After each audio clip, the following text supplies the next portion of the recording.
Senior national correspondent John Roberts is with the Trump team in Colorado, where the Republican nominee is campaigning today and continues to face questions about his taxes. Good evening, John.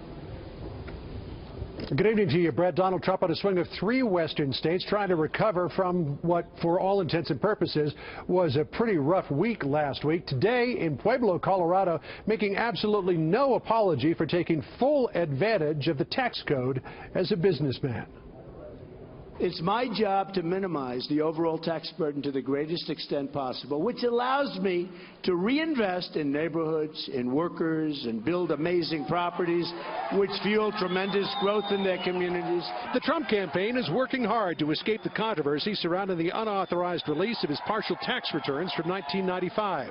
But Hillary Clinton herself is doing everything she can to keep Trump mired in it. Trump was taking from America with both hands and leaving the rest of us with the bill. At issue is a $916 million net operating loss Trump claimed in 1995 as a result of business failures. Under IRS rules, he could apply that loss against a combined 18 years of income, dramatically reducing his tax liability. The Clinton campaign insists Trump is gaming the system, but what he did appears perfectly legal. The net operating loss provision exists as an ordinary part of the tax code to smooth out income over time for companies. You can imagine a startup company, for example, that for the first 5 years of their existence, they lose a lot of money, and then in the 6th year they earn profits.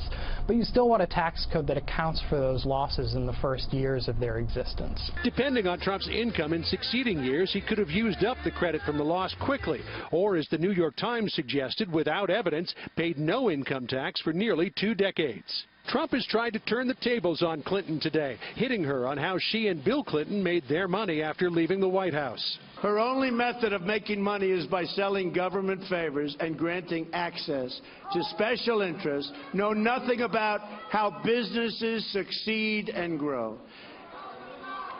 Hillary Clinton has never created a single job in her entire life. But at the same time, he found himself on defense over his Trump Foundation. New York's Democratic Attorney General Eric Schneiderman, a Clinton supporter, ordered the foundation to stop fundraising because it lacked the requisite certification to solicit money from the public. In a statement, Trump spokeswoman Hope Hicks said, "While we remain very concerned about the political motives behind AG Schneiderman's investigation, the Trump Foundation nevertheless intends to cooperate fully with the investigation." Earlier in the day, Trump tried to take advantage of the 14-point lead he enjoys over Hillary Clinton among veterans in a new Fox News poll, speaking to a veterans group in Virginia. But he ran into a storm of controversy when asked how, as president, he would address the issue of PTSD. When people come back from war and combat and they see things that maybe a lot of the folks in this room have seen many times over, and you're strong and you can handle it, but a lot of people can't handle it. Trump was ripped in both the media and on Twitter for appearing to suggest that strong people don't suffer PTSD. The Marine Staff Sergeant who asked him the question, Chad Robichaux, responded to that criticism late this afternoon saying, quote, "It's sickening to me that anyone would twist Mr. Trump's words to me, comments to me rather, in order to satisfy a political agenda." Brett? John Roberts with the Trump campaign in Colorado. John, thank you.